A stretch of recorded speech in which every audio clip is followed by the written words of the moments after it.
अस्सलाम वालेकुम dear student, आज हम चैप्टर नंबर 2 स्टार्ट करेंगे। और चैप्टर नंबर 2 जो है वो entry test point of view से बहुत इम्पॉर्टेंट है। कभी कभी तो इस चैप्टर के सिंपल क्वेश्चन आते हैं, कभी तो न्यूमेरिकल्स आ जाते हैं। बहरहाल हम इनको डिस्कस करेंगे। तो इस चैप्टर का नाम है स्केलर एंड वेक्टर।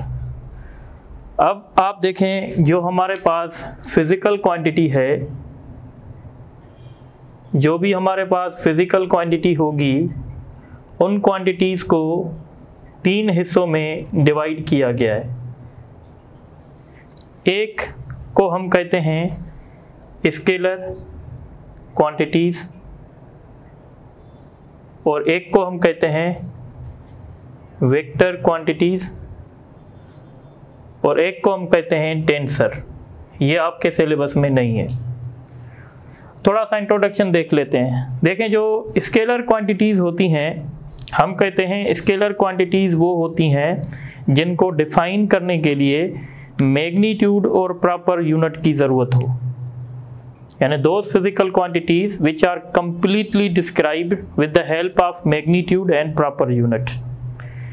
इसी तरीके से वेक्टर क्वांटिटीज़ अगर हम डिस्कस करेंगे तो हम कहते हैं वो क्वांटिटीज़ जिनको डिस्क्राइब करने के लिए मैग्नीट्यूड की, यूनिट की और डायरेक्शन की ज़रूरत होती है, उनको हम कहते हैं वेक्टर क्वांटिटीज़। और टेंसर, ये वो क्वांटिटीज़ हैं जिनके वैल्यूज़ चेंज हो जाते हैं अगर हम इनके डायरेक्शंस को चेंज करते हैं। बहरहाल हम इनको वन बाय वन डिस्कस करेंगे। तो स्केलर क्वांटिटीज़ पहले हम डिस्कस कर लेंगे। स्केलर क्वांटिटीज़, तो स्केलर क्वांटिटीज़ के लिए हम कहेंगे those physical quantities which are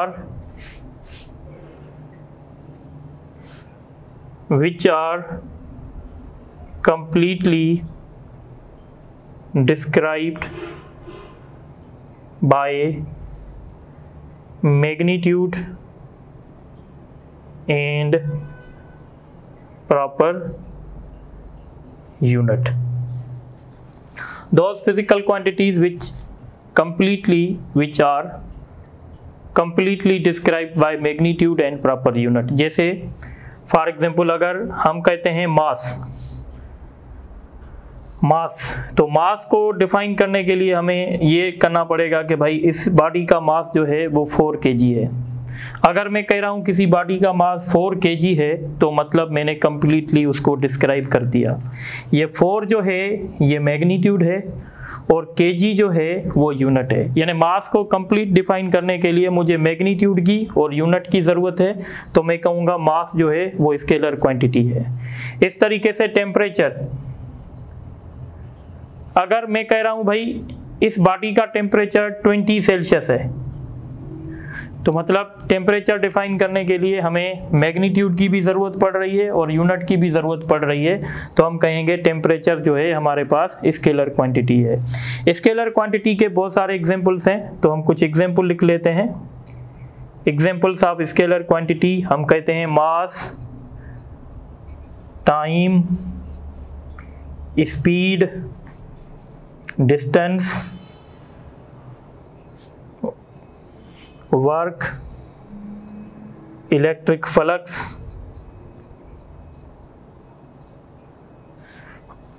temperature, charge, etcetera. बहुत सारी हैं, इसलिए मैं एक्सेट्रा लिख रहा हूँ। अच्छा, अब स्केलर के लिए एक पॉइंट है कि जो स्केलर हमारे पास होते हैं, स्केलर्स पॉजिटिव भी हो सकते हैं, नेगेटिव भी हो सकते हैं, ज़ीरो भी हो सकते हैं। तो मैं यहाँ पे पॉइंट लिख रहा हूँ, the scalars can be positive, negative और ज़ीरो। स्केलर जो हैं वो पॉजिटिव भी हो सकते हैं, नेगेटिव भी हो सकते हैं, ज़ीरो भी हो सकते हैं। देखें, स्केलर जब हम कहते हैं ना कि स्केलर नेगेटिव है, तो इसका मतलब कुछ और होता है। मतलब जैसे आप सिंपल वर्ड्स में देखें, जैसे आपने देखा होगा कि कुछ स्केलर्स ऐसे होते हैं जो हमेशा पॉजिटिव होते हैं, जैसे सपोज टाइम है, जैसे मास है, जैसे डिस्टेंस है, ये ऐसे स्केलर्स हैं जो पॉजिटिव होते हैं। पर कुछ स्केलर्स ऐसे होते हैं जो पॉजिटिव भी हो सकते हैं, नेगेटिव भी हो सकते हैं, जैसे चार्ज है। आपको पता है कि भाई इलेक्ट्रॉन के ऊपर जो चार्ज है वो नेगेटिव है और प्रोटॉन के ऊपर जो चार्ज है वो पॉजिटिव है। पर याद रखिएगा स्केलर का मैग्नीट्यूड जो होता है वो पॉजिटिव होता है, बाकी अगर वो नेगेटिव की साइन उसके साथ आ रही है तो इसका मतलब है वो कुछ और फेनोमेना को डिस्कस कर रहा है।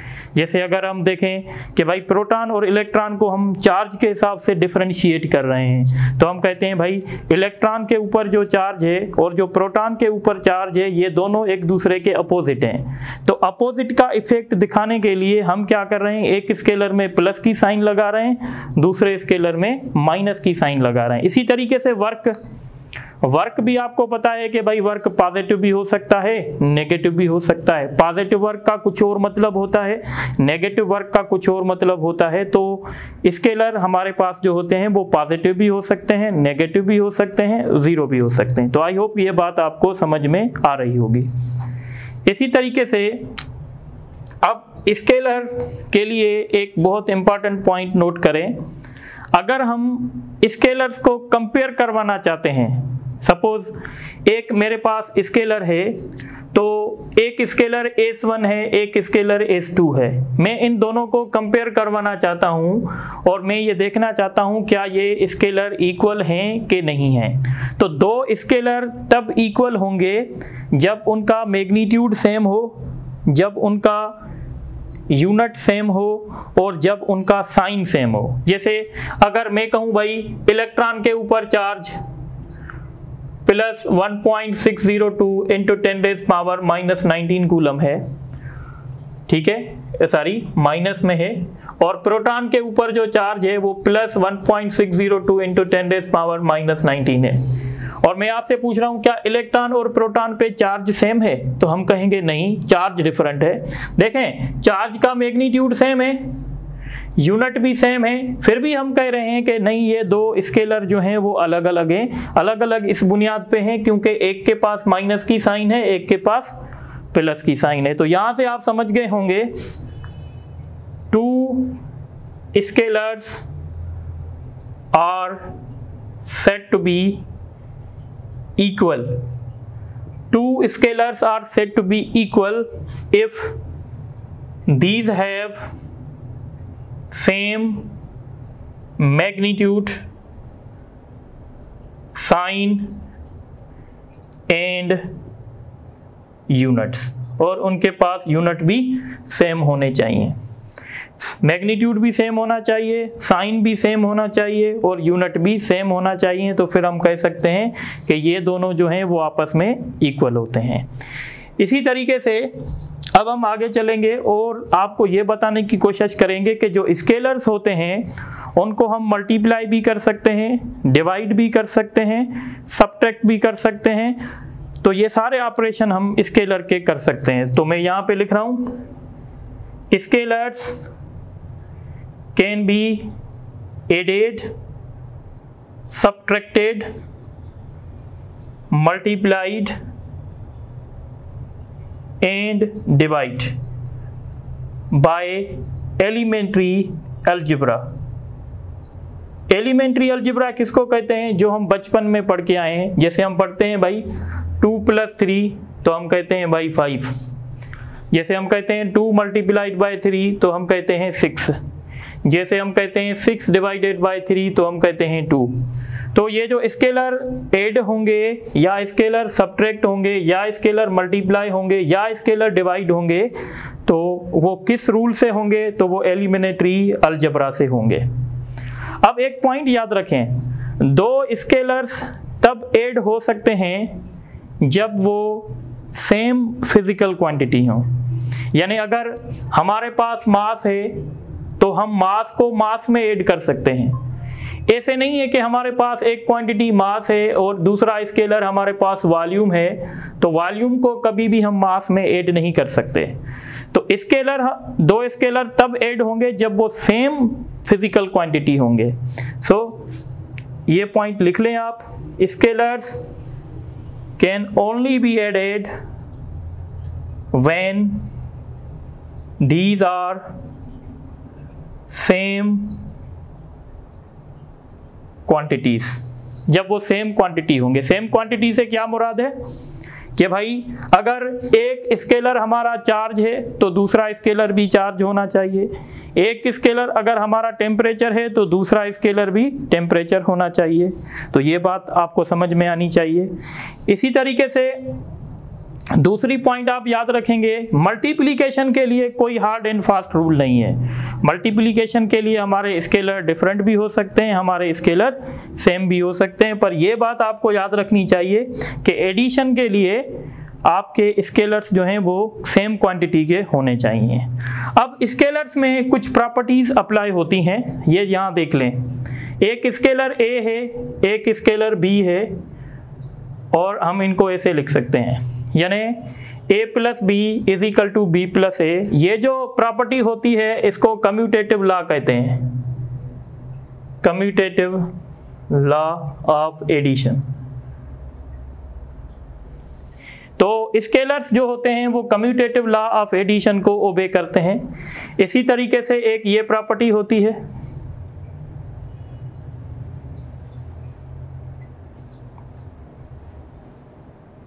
और इस प्रॉपर्टी को कहते हैं एसोसिएटिव प्रॉपर्टी। एसोसिएटिव मतलब a प्लस बी प्लस सी, या हम पहले ऐसे कर रहे हैं a और b को जोड़ के फिर उसमें c जोड़ कर रहे हैं, तो इस प्रॉपर्टी को कहते हैं associative, associative law of addition. इसी तरीके से एक प्रॉपर्टी ये है, suppose n a plus B, ठीक है, यानी हम पहले a प्लस बी करेंगे फिर उसको n से मल्टीप्लाई करेंगे, तो हम इसको ऐसे भी लिख सकते हैं, n a से भी मल्टीप्लाई करेगा और n b से भी मल्टीप्लाई करेगा, फिर हम इन दोनों को जोड़ देंगे। इसको कहते हैं डिस्ट्रीब्यूटिव लॉ, इसको कहते हैं distributive law of addition, distributive law of addition over multiplication.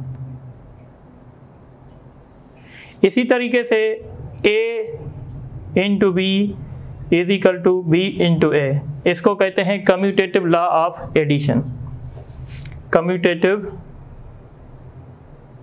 Law of addition, sorry commutative law of multiplication.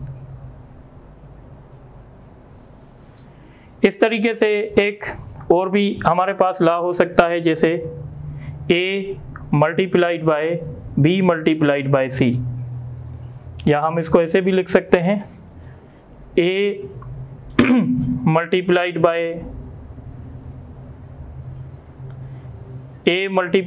b multiplied by c।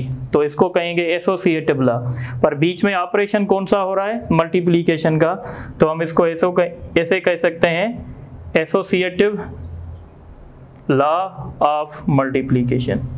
तो कभी कभी आपको यानी पेपर में ये पूछ सकते हैं कि बताओ ये कौन कौन से लॉज हैं, तो ये लॉज आपको ज़रूर आने चाहिए। तो ये थोड़ा सा डिस्कशन हमारा था स्केलर्स के लिए, तो स्केलर्स के लिए ये सारी बातें आपको याद रखनी पड़ेंगी।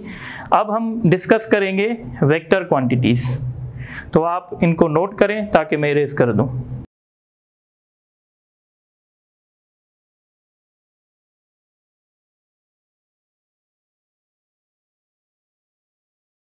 अच्छा, तो अब हम डिस्कस करेंगे वेक्टर। तो वेक्टर की पहले मैं डेफिनेशन लिख लेता हूँ। तो वेक्टर की डेफिनेशन हम ऐसे लिखते हैं, those physical quantities which are completely defined by magnitude, proper unit and a particular direction, and must obey laws of vector addition. This is a complete definition of vector. थोड़ा सा इसको discuss कर लेते हैं। मैंने लिखा है those physical quantities which are completely defined by magnitude, proper unit and particular direction. जैसे हम समझते हैं फोर्स है हमारे पास, तो फोर्स को मैं ऐसे लिखूंगा 4 न्यूटन टुवर्ड ईस्ट। तो अब देखो फोर्स को कंप्लीट डिफाइन करने के लिए मुझे मैग्नीट्यूड की भी ज़रूरत पड़ी, यूनिट की भी ज़रूरत पड़ी और डायरेक्शन की भी ज़रूरत पड़ी। तो ऐसी फिजिकल क्वांटिटीज़ जिनको कंप्लीट डिफाइन करने के लिए मैग्नीट्यूड की, यूनिट की और डायरेक्शन की ज़रूरत पड़ेगी, हम उनको वेक्टर्स कहेंगे। देखें वेक्टर्स के लिए एक बात ये भी है कि वेक्टर जो हैं वो लॉज ऑफ वेक्टर एडिशन को ओबे करते हैं। यानी हमारे पास एक क्वांटिटी ऐसी है जिनके पास मैग्नीट्यूड भी है, यूनिट भी है, डायरेक्शन भी है, पर वो वेक्टर लॉज को ओबे नहीं कर रही, तो हम कभी भी उसको वेक्टर में काउंट नहीं करेंगे। इसका एक एग्जांपल है, जैसे करंट है हमारे पास, तो जो हमारे पास करंट है, करंट जब सपोज करें ये हमारे पास एक करंट है, तो करंट जब किसी भी सर्किट में फ्लो करता है तो उस करंट का एक डायरेक्शन भी होता है। जैसे अगर मैं यहाँ पे डिस्कस करूँ कि भाई कन्वेंशनल करंट है, तो कन्वेंशनल करंट पॉजिटिव से नेगेटिव जो है वो फ्लो करता है, तो इस करंट के पास मैग्नीट्यूड भी होगा, यूनिट भी होगा, डायरेक्शन भी होगा, पर फिर भी हम इस करंट को वेक्टर नहीं कहते। करंट को वेक्टर इसलिए नहीं कहते हैं क्योंकि ये लॉज ऑफ वेक्टर एडिशन को ओबे नहीं करता। तो याद रखिएगा, जो quantity laws of vector addition को ओबे नहीं करेगी उसको कभी भी हम वेक्टर नहीं कह सकते, भले उसके पास मैग्नीट्यूड हो, डायरेक्शन हो और यूनिट हो। अब थोड़ा सा आगे चलते हैं और इस वेक्टर के कुछ एग्जाम्पल दे देते हैं, एग्जाम्पल्स। तो वेक्टर का एग्जाम्पल है डिस्प्लेसमेंट, डिस्प्लेसमेंट के बाद वेलोसिटी, वेलोसिटी के बाद फोर्स, फोर्स के बाद मोमेंटम, मोमेंटम के बाद टॉर्क, टॉर्क के बाद एंगुलर मोमेंटम, एंगुलर मोमेंटम के बाद electric field, electric field intensity etcetera, और भी बहुत सारी क्वांटिटीज़ हैं जो वेक्टर्स हैं। अब जो हमारी वेक्टर्स होते हैं, वेक्टर्स हमारे जो होते हैं उनको, उनके पास जैसे मैंने पहले बताया मैग्नीट्यूड भी होता है और यूनिट भी होता है और डायरेक्शन भी होता है। अब एक बात आप याद रख लें, वेक्टर का मैग्नीट्यूड हमेशा जो होता है वो पॉजिटिव होता है। The magnitude of vector is always positive. पर जब किसी वेक्टर में नेगेटिव की साइन आती है, जैसे समझें ये एक वेक्टर है ए, ये है -5 न्यूटन और दूसरा वेक्टर है ये है +5 न्यूटन, तो माइनस में, माइनस का मतलब क्या होता है? माइनस का मतलब ये होता है कि ये उस वेक्टर का अपोजिट डायरेक्शन है। सपोज अगर मैं कह रहा हूँ वेक्टर ए जो है वो ये टुवर्ड्स ईस्ट है, तो अगर मैं इसे लिखूंगा वेक्टर माइनस है तो इसका मतलब होगा ये वेक्टर टुवर्ड वेस्ट हो जाएगा। तो वेक्टर में जब भी नेगेटिव की साइन आएगी तो इसका मतलब होगा कि उस वेक्टर का डायरेक्शन जो है वो अपोजिट होगा। The minus sign, the negative sign in vector shows the opposite direction। ठीक है, नेगेटिव साइन वेक्टर में हमेशा अपोजिट साइन, अपोजिट डायरेक्शन को शो करती है। अब यहाँ पे कुछ समझें,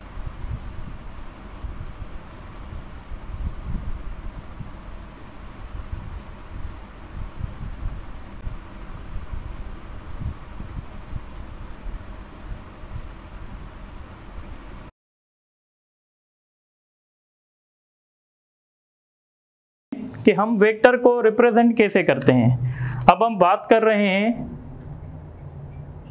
रिप्रेजेंटेशन पर। इससे पहले ये बात लिख लें,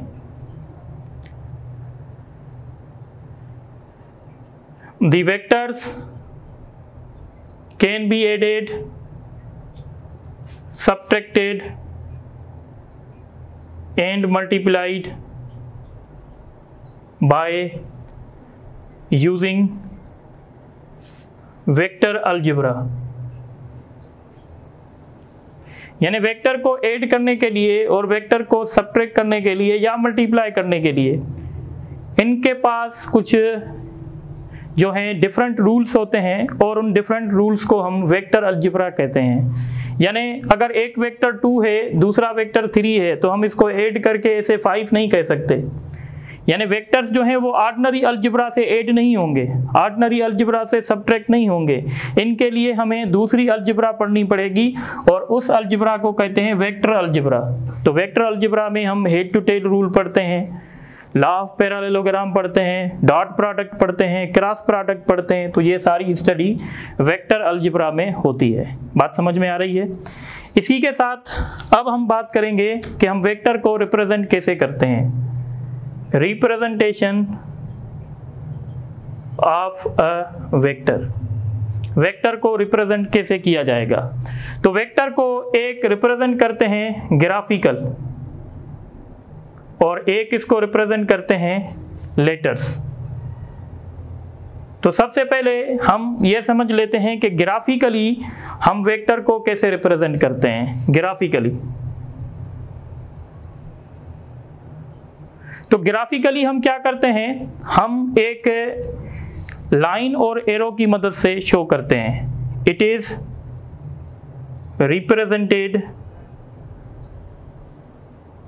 bye a line with an arrow. यानी आप ऐसे समझ सकते हैं कि ये समझो मैंने एक लाइन बनाई और उसको मैंने एक एरो दे दिया। अब ये जो आपका वेक्टर है, अब इस वेक्टर में दो बातें हैं, एक तो ये लाइन की लेंथ है और दूसरा ये एरो है। तो यहाँ पे याद रखिएगा, ये जो लेंथ ऑफ लाइन होगी, लेंथ ऑफ लाइन, ये लाइन छोटी भी हो सकती है, बड़ी भी हो सकती है। हम कैसे ड्रा करेंगे? तो ये जो लेंथ ऑफ लाइन होगी ये मैग्नीट्यूड को रिप्रेजेंट करेगी। यानी अगर मैग्नीट्यूड, सपोज ये दो वेक्टर्स हैं, आप इन दो वेक्टर को कैसे डिफरेंशिएट कर सकते हैं? तो आप ऐसे कहेंगे कि ये वेक्टर मैग्नीट्यूड में छोटा है और ये वेक्टर मैग्नीट्यूड में बड़ा है। कैसे पता चला है आपको? इसकी जो लाइन की लेंथ है वो छोटी है और इसकी जो लाइन की लेंथ है वो थोड़ी सी बड़ी है, तो डेफिनेटली इसका मैग्नीट्यूड ज़्यादा होगा और इसका मैग्नीट्यूड कम होगा। अब ये जो एरो होता है ये हमेशा डायरेक्शन बताता है। जैसे अगर आप देखेंगे ईस्ट, वेस्ट, नॉर्थ, साउथ, तो आप कहेंगे भाई ये वेक्टर ईस्ट डायरेक्शन में है और ये वेक्टर भी ईस्ट डायरेक्शन में है। तो याद रखिएगा, लेंथ होगी जो लाइन की वो मैग्नीट्यूड को रिप्रेजेंट करेगी और जो एरो होगा वो डायरेक्शन को रिप्रेजेंट करेगा। अब एक बात समझें, ये जो पॉइंट होती है इसको स्टार्टिंग पॉइंट कहते हैं और ये जो पॉइंट होती है इसको टर्मिनल पॉइंट कहते हैं। मैं नीचे बना लेता हूं, ये स्टार्टिंग पॉइंट होती है या इनिशियल पॉइंट होती है और ये टर्मिनल पॉइंट होती है। अब याद रखिएगा, जो स्टार्टिंग पॉइंट होती है उसको हम टेल कहते हैं और जो टर्मिनल पॉइंट होती है इसको हम हेड कहते हैं।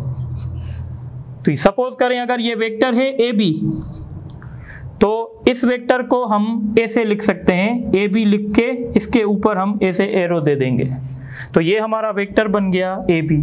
तो ये जो ए बी वेक्टर होगा, ये जो इसमें ए होगा ये हमेशा स्टार्टिंग पॉइंट बताएगा और ये जो बी होगा वो हमेशा हमें टर्मिनल पॉइंट बताएगा। जैसे अगर एक वेक्टर है पी क्यू, ठीक है, अगर ये वेक्टर पी क्यू है तो ये स्टार्टिंग पॉइंट होगी और ये इसकी टर्मिनल पॉइंट होगी, यानी ये इसका टेल होगा और ये इसका हेड होगा। इसी तरीके से हम इसको डिफाइन करते हैं। तो ग्राफिकली हम वेक्टर को ऐसे रिप्रेजेंट करते हैं। और दूसरा होता है लेटर्स, दूसरा इसका मेथड है लेटर। तो लेटर में हम इसको कैसे रिप्रेजेंट करते हैं? हम क्या करते हैं, एक कोई भी लेटर लिख के, अंग्रेजी अल्फ़ाबेट का कोई भी लेटर हमने लिखा और उसके ऊपर हम एरो दे देते हैं, तो ये वेक्टर होगा। अगर मैं इसको ऐसे लिखूंगा तो ये स्केलर हो सकता है, पर अगर इसके ऊपर एरो आ जाएगा तो ये वेक्टर हो जाएगा।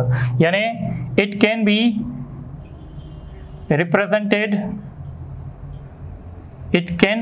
Represented by a letter arrow on head, और इसके ऊपर जो है वो एरो होगा। बात समझ में आ रही है? तो इस तरीके से हम वेक्टर को रिप्रेजेंट कर सकते हैं। एक बात और भी नोट करनी चाहिए कि कभी कभी हम वेक्टर को क्या करते हैं कि हम इसको स्पेस में भी शो करते हैं, स्पेस में भी शो करते हैं, या कभी कभी हम इसको प्लेन में भी शो करते हैं। अब प्लेन और स्पेस समझें। सो वेक्टर इन प्लेन और वेक्टर इन स्पेस। तो सबसे पहले हम समझते हैं वेक्टर इन प्लेन। तो प्लेन का मतलब होता है 2 डायमेंशन। जैसे आपने ये प्लेन पढ़ा होगा, इस प्लेन को कहते हैं X Y plane, X axis और वाई एक्सिस। अब हम यहाँ पे एक वेक्टर को रिप्रेजेंट कर सकते हैं। सपोज करें हमने ये एक वेक्टर बनाया, ये एक वेक्टर बन गया, इस वेक्टर का नाम है ए। अब ये जो वेक्टर ए है, इस वेक्टर के पास 2 कंपोनेंट्स होंगे। एक component along the X axis होगा और एक component along the Y axis होगा।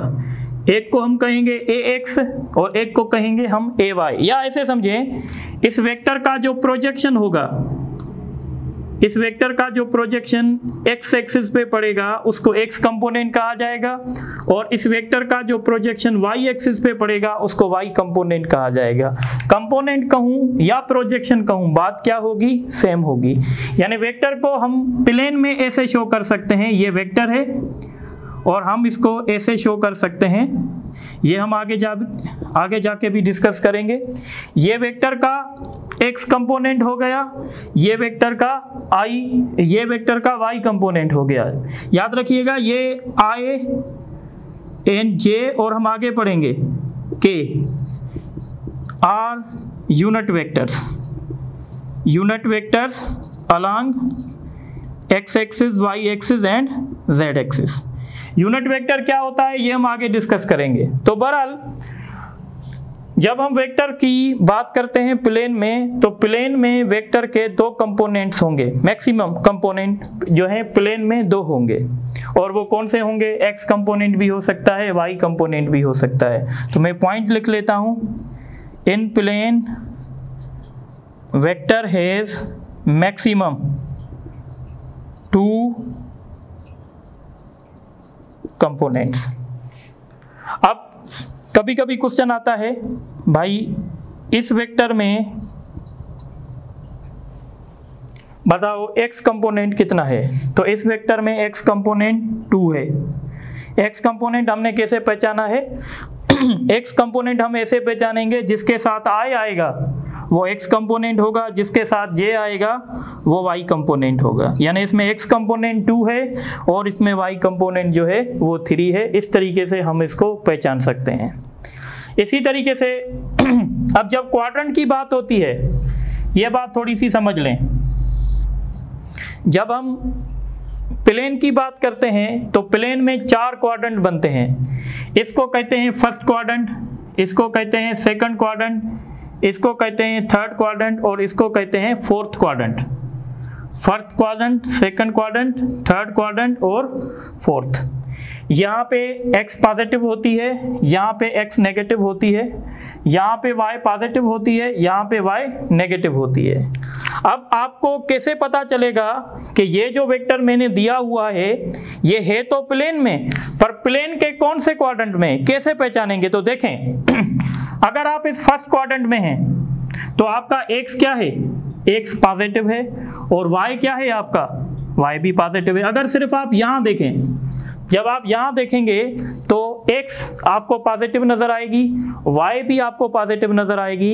इसका मतलब है जब किसी भी वेक्टर के का x कंपोनेंट पॉजिटिव होगा, y कंपोनेंट पॉजिटिव होगा, तो वो वेक्टर फर्स्ट क्वाड्रेंट से बिलोंग करेगा।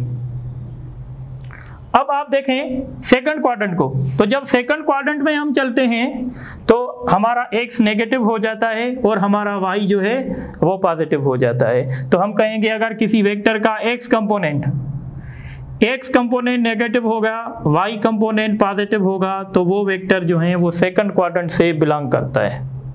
इसी तरीके से जब आप थर्ड क्वाड्रेंट में आएंगे, तो जब आप थर्ड क्वाड्रेंट में आएंगे तो क्या होगा, अब आपका x भी नेगेटिव हो गया है, y भी नेगेटिव हो गया है, यानी थर्ड क्वाड्रेंट में x कंपोनेंट भी नेगेटिव होगा और y कंपोनेंट भी नेगेटिव होगा। इसी तरीके से जब आप फोर्थ क्वाड्रेंट में आएंगे, जब आप फोर्थ क्वाड्रेंट में आएंगे तो आप देखें क्या है आपके पास, तो अब आपका y नेगेटिव हो गया है, x आपका जो है वो पॉजिटिव हो गया है। तो यहाँ पे हम लिखेंगे कि भाई x हमारा जो है ठीक है पॉजिटिव है और y जो है हमारा वो नेगेटिव है। तो इस तरीके से भी आपसे क्वेश्चन कर सकते हैं। तो अभी हम कुछ MCQs करेंगे और उसके बाद हम वेक्टर इन स्पेस डिस्कस करेंगे। तो आप नोट कर रहे हैं तो मैं इसको इरेज कर दूं।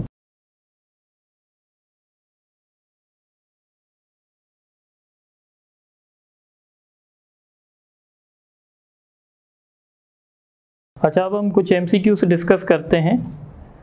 अब देखें MCQs number 1, those physical quantities which are meaningless without description of direction are known as, यानी वो फिजिकल क्वांटिटीज़ जिनका अगर हम डायरेक्शन ना बताएं तो वो मीनिंगलेस हो जाती हैं, तो वो कौन सी क्वांटिटीज़ होंगी, तो वो वेक्टर्स होंगी, क्योंकि अगर हम वेक्टर्स का डायरेक्शन नहीं बताएंगे तो फिर हम उनको डिफाइन नहीं कर पाएंगे। Two scalars can only be equal if these have, तो दो स्केलर्स कब इक्वल हो सकते हैं, तो नंबर 1 सेम मैग्नीट्यूड, उन दोनों के पास सेम मैग्नीट्यूड होना चाहिए, सेम यूनिट, उनका यूनिट सेम होना चाहिए, सेम साइन और उनकी साइन भी सेम होनी चाहिए। तो हमने डिस्कस किया था कि स्केलर इक्वल तब हो सकते हैं जब उनके पास सेम मैग्नीट्यूड हो, सेम यूनिट हो, सेम साइन हो, तो तीनों ऑप्शन ठीक हैं, इसीलिए इसका ऑप्शन जो है वो ई होगा। फिर इस क्वेश्चन को देखें।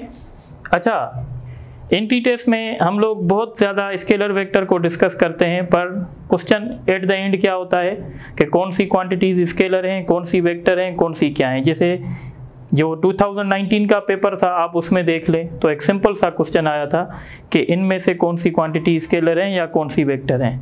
बहरहाल यहाँ देखें, which of the following group contains only scalar quantities, which of the following group contains only scalar quantities, यानी इनमें से कौन सा वो ग्रुप है जिसमें सिर्फ और सिर्फ स्केलर हैं। तो देखते हैं, mass scalar, time scalar, displacement vector है, तो मतलब ये ग्रुप नहीं है जिसमें सिर्फ और सिर्फ स्केलर हो। फोर्स वेक्टर है तो इसको आगे पढ़ना ही सही नहीं है। टाइम स्केलर है, वर्क स्केलर है, स्पीड स्केलर है, तो इसकी राइट चॉइस जो है वो सी होगी।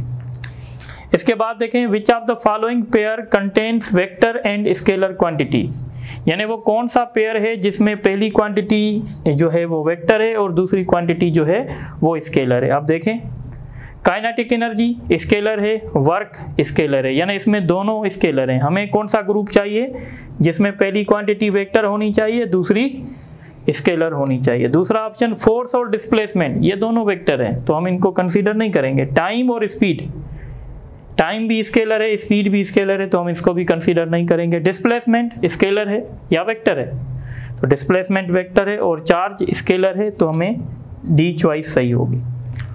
उसके बाद क्वेश्चन है, ऑल आर वेक्टर्स एक्सेप्ट, यानी सारे वेक्टर हैं सिवाय एक के, मतलब आपको ये ढूंढना है कि कौन सा स्केलर है। फोर्स वेक्टर है, डिस्प्लेसमेंट वेक्टर है, काइनेटिक एनर्जी स्केलर है, तो इसका ऑप्शन सी सही होगा। अब हम आते हैं ये क्वेश्चंस पे। Which of the following vector lies in third quadrant, कौन सा वेक्टर है जो थर्ड क्वाड्रेंट में लाई करता है। तो मैंने बताया था थर्ड क्वाड्रेंट में क्या होना चाहिए, तो आप ऐसे भी याद कर सकते हैं 1 2 3, X positive, X negative, Y negative, Y positive. तो थर्ड क्वाड्रेंट में दोनों कंपोनेंट नेगेटिव होने चाहिए, एक्स भी नेगेटिव होना चाहिए, वाई भी। तो कहाँ है वो, डी है। डी में एक्स कंपोनेंट भी नेगेटिव है और वाई कंपोनेंट भी नेगेटिव है। उसके बाद ये क्वेश्चन देखें, for a vector in X Y plane, vector X Y plane में कब होगा, for a vector in X Y plane in second quadrant, एक वेक्टर एक्स वाई प्लेन में है और हम कह रहे हैं वो सेकंड क्वाड्रेंट में है, तो सेकंड क्वाड्रेंट में होगा तो क्या होगा, तो सेकंड क्वाड्रेंट में अगर आप देखेंगे तो आपका y पॉजिटिव होगा, x नेगेटिव होगा, यानी इसका x कंपोनेंट नेगेटिव होना चाहिए और y कंपोनेंट पॉजिटिव होना चाहिए, तो इसका ऑप्शन डी होगा। उसके बाद क्वेश्चन है a vector has dash maximum components in plane. तो मैंने थोड़ी देर पहले आप लोगों को बताया है इसी लेक्चर में कि वेक्टर के प्लेन में कितने मैक्सिमम कंपोनेंट हो सकते हैं, तो 2 हो सकते हैं। तो इसी तरीके से आप इनको नोट करें, तो फिर हम लास्ट टॉपिक डिस्कस करेंगे इस लेक्चर की, वेक्टर इन स्पेस।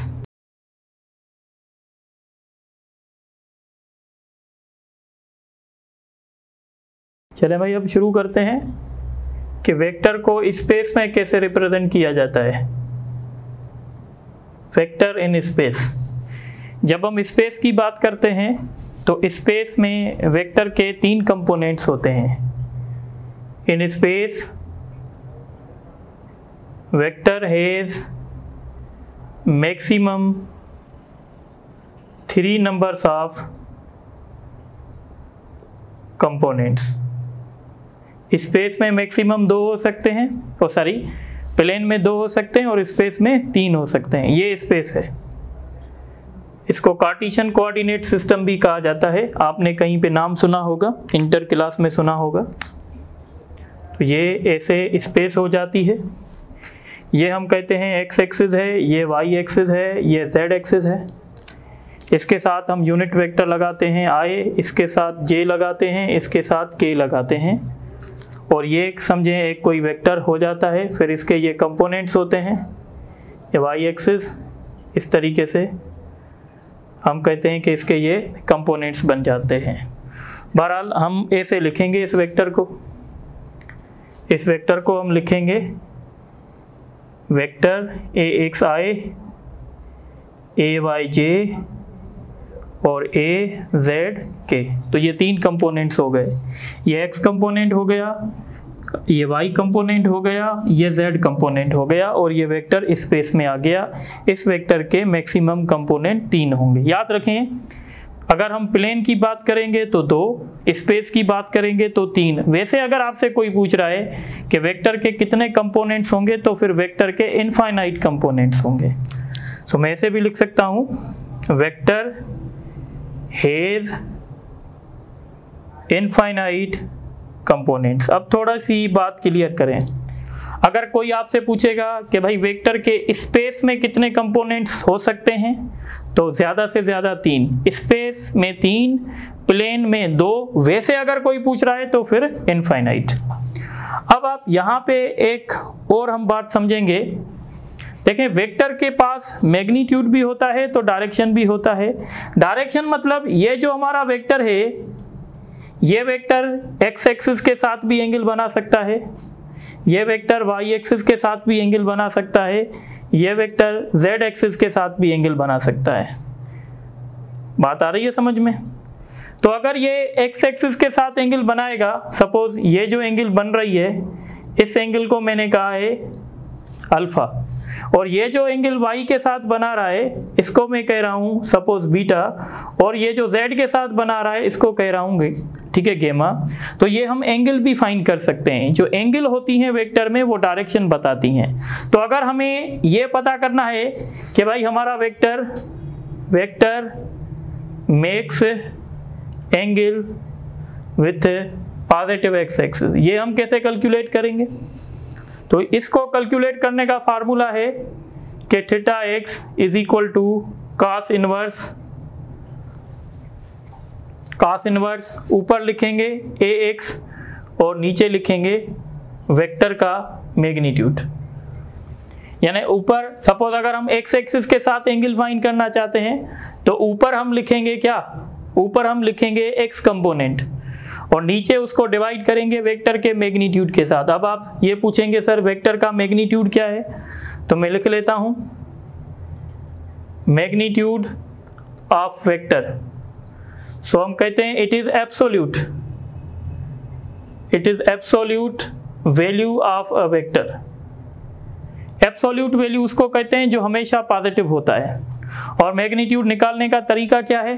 तो मैग्नीट्यूड निकालने का तरीका है, ये मैग्नीट्यूड को मॉड से शो किया जाता है और मैग्नीट्यूड निकालने का तरीका होता है ax square ay square plus az square, यानी x कंपोनेंट जो भी होगा उसका स्क्वायर करना पड़ेगा, y कंपोनेंट जो भी होगा उसका स्क्वायर करना पड़ेगा, z कंपोनेंट जो भी होगा उसका भी स्क्वायर करना पड़ेगा, इन तीनों को सम करना पड़ेगा और फिर इनका स्क्वायर रूट लेना पड़ेगा। सपोज अगर आपको क्वेश्चन दे रहे हैं भाई एक वेक्टर है,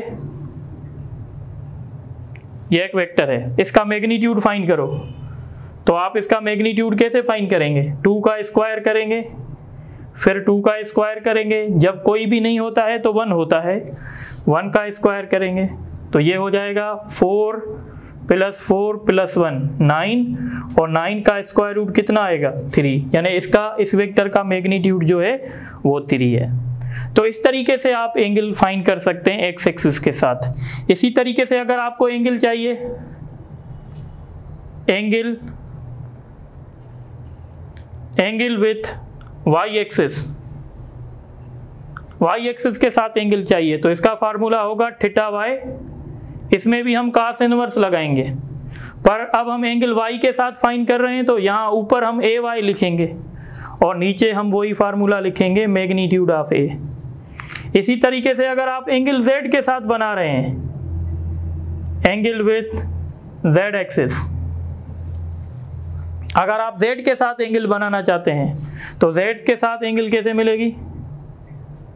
cos inverse az upon a magnitude, यानी एक जनरल फार्मूला याद रख लें, हमेशा यहाँ पे cos इनवर्स आएगा और यहाँ पे वो कंपोनेंट आएगा जिस एक्सिस के साथ आप एंगल बना रहे हैं। अगर आप x एक्सिस के साथ एंगल बना रहे हैं तो ax रखेंगे, और अगर आप y एक्सिस के साथ बना रहे हैं तो ay रखेंगे, अगर z के साथ बना रहे हैं तो az रखेंगे और नीचे वेक्टर के मैग्नीट्यूड के साथ डिवाइड कर देंगे। सपोज इसी क्वेश्चन को लेते हैं, अगर इसी क्वेश्चन में हम एंगल फाइंड करना चाहते हैं x एक्सिस के साथ तो हम क्या लिखेंगे? cos इनवर्स x एक्सिस के साथ, तो इसमें x कंपोनेंट कितना था? 2, तो हम लिखेंगे भाई 2, और वेक्टर का मैग्नीट्यूड कितना आया? 3, तो हम लिखेंगे 2/3, cos इनवर्स 2/3। अगर हम एंगल y एक्सिस के साथ निकालना चाहते हैं तो y कंपोनेंट लिखेंगे, y कंपोनेंट कितना है? 2, और वेक्टर का मैग्नीट्यूड 3, और यही एंगल अगर हम z के साथ निकालना चाहते हैं तो cos इनवर्स और z का कंपोनेंट 1/3। इसी तरीके से हम इस वेक्टर की एंगल भी निकाल सकते हैं। बात आ रही है समझ में? तो अब आप इनको थोड़ा नोट कर दें, तो इस पे 2-3 MCQs करते हैं, फिर क्लास को हम ख़त्म करते हैं आज के लेक्चर को। चलें, अब ये हम 4 MCQs मैंने लिखे हैं, इसको सॉल्व कर लेते हैं। Find the magnitude of vector, इस वेक्टर का मैग्नीट्यूड बताओ। तो मैग्नीट्यूड का फार्मूला मैंने बताया था, x कंपोनेंट का स्क्वायर करेंगे, y कंपोनेंट का स्क्वायर करेंगे, z कंपोनेंट का स्क्वायर करेंगे, 2 का स्क्वायर करेंगे तो 4, 6 का स्क्वायर करेंगे तो 36, 3 का स्क्वायर करेंगे तो 9, इन सबको ऐड कर देंगे 49, और 49 का रूट जो है 7 होगा, तो इसका सही ऑप्शन ए होगा। उसके बाद दी y component of vector a = 5i + 9j + 3k, तो आप समझ सकते हैं कि इसमें y कंपोनेंट वो होगा जिसके साथ j यूनिट वेक्टर होगा, तो मतलब इसका y कंपोनेंट जो है वो 9 है। इसी के साथ for what value of a the magnitude of vector 2i + j + ak is 3, यानी ये पूछ रहा है a का वैल्यू क्या होना चाहिए ताकि इस वेक्टर का मैग्नीट्यूड 3 हो। हमें पता है मैग्नीट्यूड का फार्मूला होता है ax square ay square az square. अब हम a की जगह क्या लिखेंगे? मैग्नीट्यूड कितना गिवन है? 3, इसका करेंगे स्क्वायर, और x कंपोनेंट इसमें 2 है, y कंपोनेंट इसमें 1 है, z कंपोनेंट इसमें a है जिसका वैल्यू हमें फाइंड करना है। ठीक है, अब हम करेंगे स्क्वायरिंग ऑन बोथ साइड्स, तो 3 का SBS squaring on both side, क्योंकि अंडर रूट हमें यहाँ से ख़त्म करना है। ये 9 हो जाएगा, इसका अंडर रूट ख़त्म हो जाएगा, 4 + 1 + a स्क्वायर, तो ये 9 हो जाएगा और ये 5 हो जाएगा, ये वहाँ जाएगा तो माइनस का होगा, तो a स्क्वायर होगा 4 और जब हम अंडर रूट लेंगे तो अंडर रूट से हमें 2 रिजल्ट मिलते हैं प्लस माइनस 2। इसका मतलब है इस a का वैल्यू +2 भी हो सकता है -2 भी हो सकता है, इसलिए इसका करेक्ट ऑप्शन जो है वो डी होगा, बोथ ए एंड बी। समझ में आ रहा है। इसी तरीके से लास्ट क्वेश्चन देखें, the vector 2i + 2j makes dash angle with x axis. तो मैंने फार्मूला बताया था cos इनवर्स ax/a मैग्नीट्यूड। सबसे पहले a मैग्नीट्यूड फाइंड करो, 2 का स्क्वायर 4, 2 का स्क्वायर करेंगे x कंपोनेंट का, y कंपोनेंट का और z कंपोनेंट इसमें नहीं है तो 0। तो ये हो जाएगा 4 + 4, ये 8 हो जाएगा। और 8 का अंडर रूट क्या निकलेगा, तो हम इसके फैक्टर निकालेंगे। जिसका पेयर बनेगा वो स्क्वायर रूट के बाहर और जिसका पेयर नहीं बनेगा वो स्क्वायर रूट के अंदर, यानी इसकी सॉल्यूशन होगी 2√2।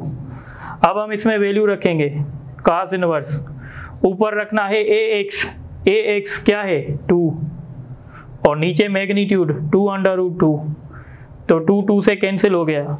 तो cos इनवर्स 1/√2 कौन सी एंगल का वैल्यू है, ये याद रखना पड़ेगा। नेक्स्ट क्लास में इंशाल्लाह मैं ये टेबल भी बना के दूंगा। तो इसका वैल्यू होगा 45। cos इनवर्स 1/2 जो है वो 45 डिग्री के बराबर होती है। तो इंशाल्लाह नेक्स्ट टाइम मैं आपको ये टेबल भी बना के दूंगा। Thank you. इंशाल्लाह फिर नेक्स्ट लेक्चर हम डिस्कस करेंगे। आज के लिए इतना ही है, तो आप इसको अच्छे तरीके से देख लें। ओके।